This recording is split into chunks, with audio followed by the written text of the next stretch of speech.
اذ قالت امرأة عمران رب انی نذرت لك ما في بطني محررا فتقبل مني انك انت السميع العليم۔ اس قالت امرأة عمران رب انی نذرت لك ما في بطني محررا فتقبل مني۔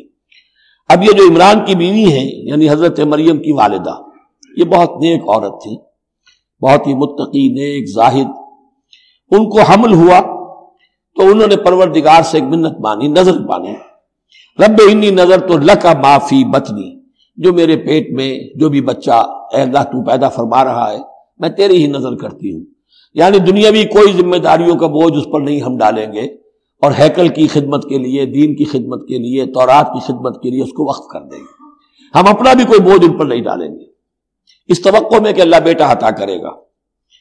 محررن کے مطلب ہے اسے آزاد کر دیں گے، تحریر آزاد کر دینا حر سے، کہ کوئی ذمہ داری اس پر نہیں ہوگی، اسے ہم خالص کر دیں گے تیرے دین کی خدمت کے لیے اور ہیکل کی خدمت کے لیے۔